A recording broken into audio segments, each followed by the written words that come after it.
Hi, everyone. Today we are going to talk about another young man who God had given the ability to interpret dreams and also whom God had given special dreams of his own that told the future. We meet this young man way back in the first book of the Bible, the book of Genesis. His name was Joseph, and when we meet him, he's 17 years old. His father's name was Jacob, and Jacob is also known as Israel. Well, Jacob had 12 sons. Reuben, Simeon, Levi, Judah, Issachar, Zebulun, Dan, Naphtali, Gad, Asher, Joseph, and Benjamin. But Joseph was born in Jacob's old age. And because of that, Jacob actually loved Joseph better than everyone else. That wasn't very good, but he did. And he wanted to give Joseph a special present. And back in those days and in that place, the men used to wear these long robes, sort of like a long coat. So now I need you to use your imaginations, okay? So I have this that I'm going to put on, and we're going to pretend that it's a robe. Now, Joseph's robe was a richly ornamented one, so it was beautiful, much nicer than this one. But this is what we have today for us to think about.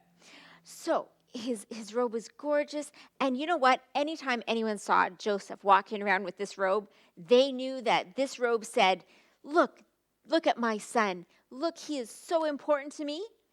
And so the problem was that Jacob hadn't given anything else to any of his other sons. And so the sons, they saw that Joseph was the favorite, and they saw that Joseph had this robe, and that Jacob loved Joseph the best. And so they hated Joseph. In fact, the Bible says they couldn't say a kind word to Joseph. Well, one night, Joseph had a dream. In fact, he had a very special dream.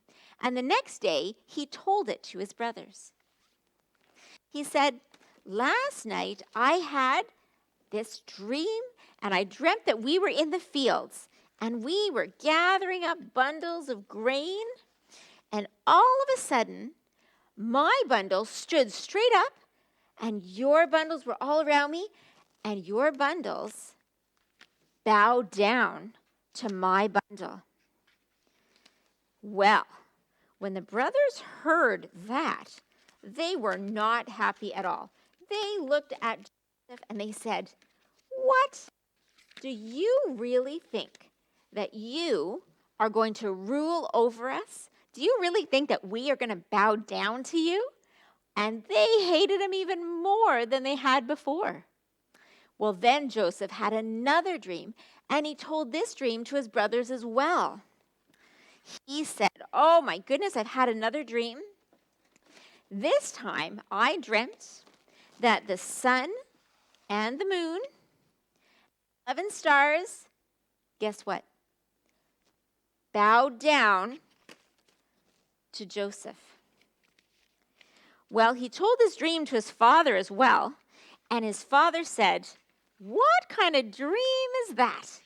Do you really think that your mother and I and all your brothers are going to bow down on the ground before you?"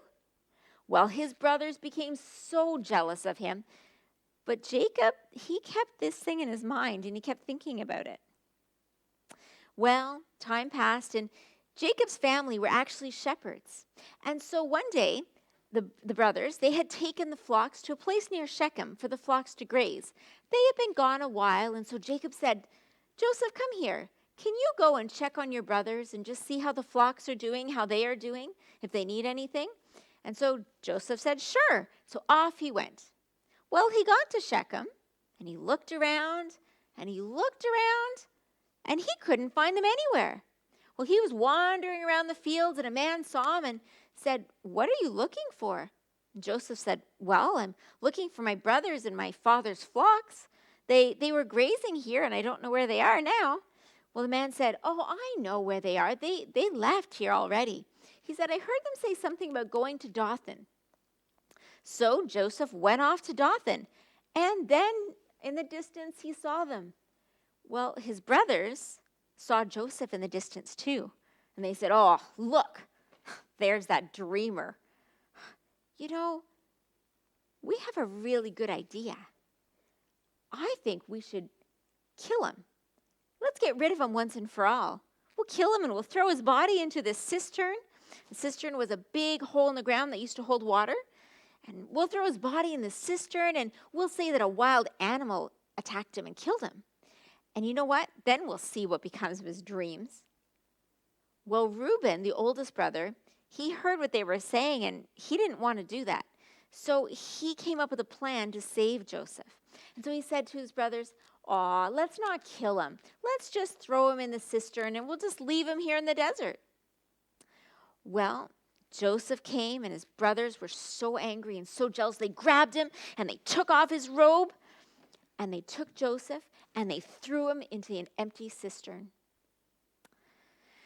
Well, then they sat down to eat lunch, and as they were eating, they looked, and in the distance they saw a caravan, and it was coming from Gilead, and it was some Ishmaelites, and there were camels, and the camels had spices and balm and other things to sell, and myrrh too, and they were going to Egypt to sell all this merchandise.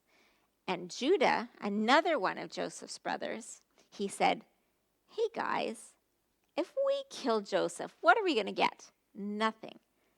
But if we sell him to these Ishmaelites, we'll get some money. We can just sell him as a slave. That way we're not killing him. After all, he is our brother." And so the other brothers agreed. And when the Ishmaelites came close, they went and talked to them, and they hauled Joseph up out of that cistern, and they sold their brother for guess how many pieces of silver? Well, let's find out. All right, ready? 1, 2, 3, 4, 5, 6, 7, 8, 9, 10, 11, 12, 13, 14, 15, 16, 17, 18, 19, 20. 20 pieces of silver. Well, off Joseph went towards Egypt. Well, Reuben had been away at this time, and he came back and he looked in the cistern and he was like, "Where's Joseph?" And his brothers told him what they had done. Oh my goodness, Reuben tore his clothes. He said, "What am I going to do?" Well, the brothers had an answer for that. They took Joseph's robe and they killed a goat, and they dipped the robe in the goat. And then they took the robe home to Jacob and they said, "Look what we found. Is this Joseph's?" And Jacob took the robe and he said, It is Joseph's." He said, "Oh no, my son has been killed by wild animals. He's been torn to pieces." And Jacob was so upset, and he tore his clothes and he put on sackcloth and he went around mourning for Joseph for many, many days. And Jacob's sons and daughters, they came and they tried to comfort him, and he said no. He refused to be comforted. He said, "No, I will never get over this until the day I die." And he cried for Joseph. Well, next week we'll find out what happened to Joseph on his way to Egypt. See you then.